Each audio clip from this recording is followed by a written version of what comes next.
Hello, this is Jammal. Today is July 22nd, 2025. And I would like to play a song that Abibu Oluwa did for Rahimi Alade Ligali. And the song goes like this.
Ilahi o kó gbé rere bá ẹ. Ilahi o kó gbé rere bá ẹ. Ilahi is invoking Islamic, one of our name for God, the Almighty God. Ilahi, Alaura. Ilahi o kó gbé rere bá ẹ. Ilahi o kó gbé rere bá ẹ. Ọmọ Ligali. Ilahi o kó gbé rere bá ẹ. Rahimi Alade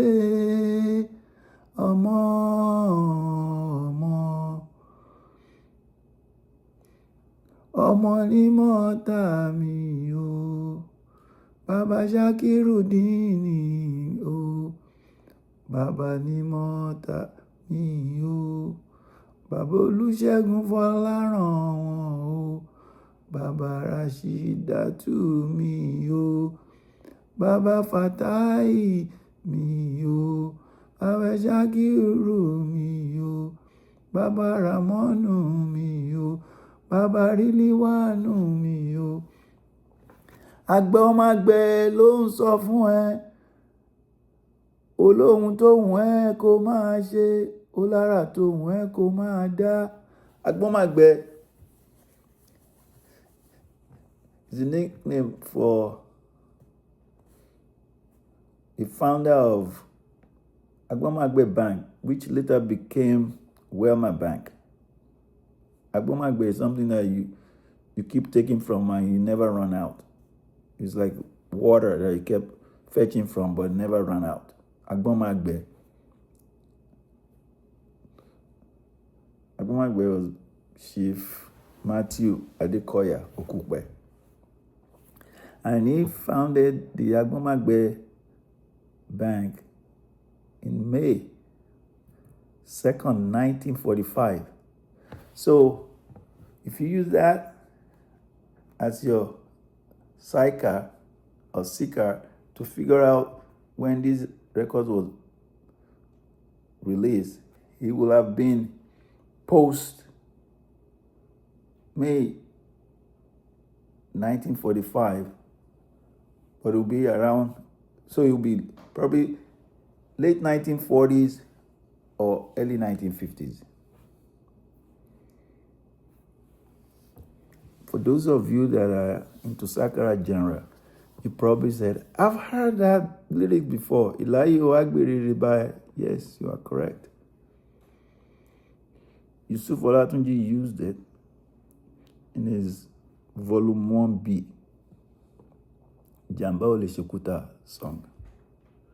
So like I've told you guys many times, àkùkọ ńlá ni àkùkọ kékeré máa ń wò kọ́ bó ṣe ń kọ. Then when that àkùkọ kékeré becomes an adult, it too will start showing his own style, his own colorations. There's nothing wrong with it. It's what we human beings do. That's what we do. We study our environment. We take from our environment to help us fly and continue to remain flying high. So I don't want you guys to take it as a negative that, oh, Yusuf Olatunji recycle Abibu Oluwa song a lot. It's part of life. I guarantee you guys. Abibu Oluwa, growing up as a young person on this Aliko area on Lagos Island, he was exposed to a lot of variety of things. At the gas, at the Lekeus, at the Oniguno, at the Onigelede.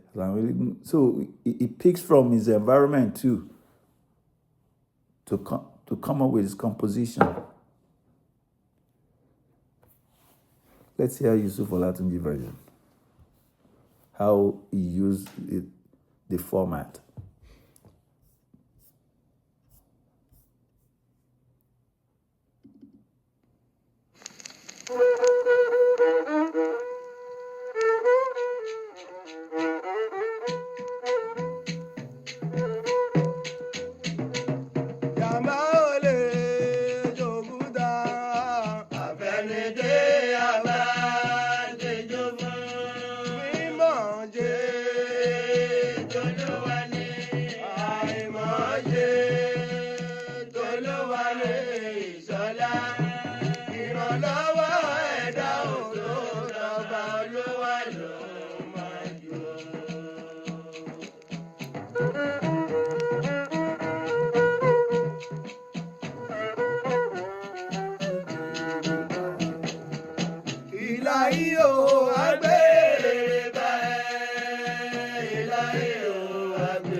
Use the same style, and now it's going to start rolling with the exact same format.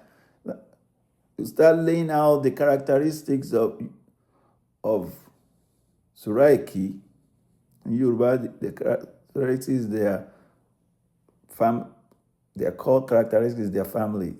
Who was the parents? Who are his children? Who are his spouse? Let's roll with it.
Same format. Now I let you guys hear the Abibu called Uninterrupted again.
It's the northern language.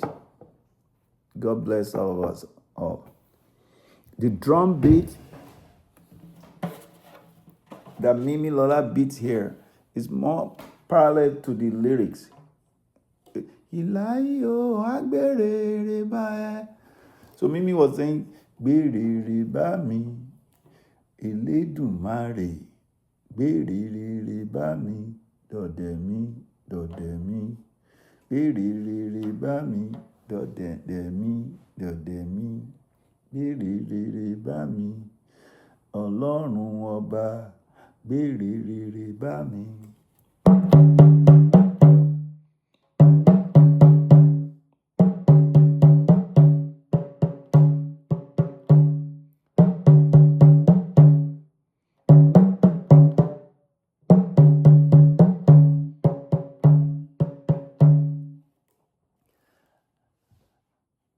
And towards the end, he was looping that. And towards the end, he beat the drum beat that I kind of have idea of what he was saying, but I'm not 100% solid on it. So I'm going to leave it out. But this is what the drum was saying.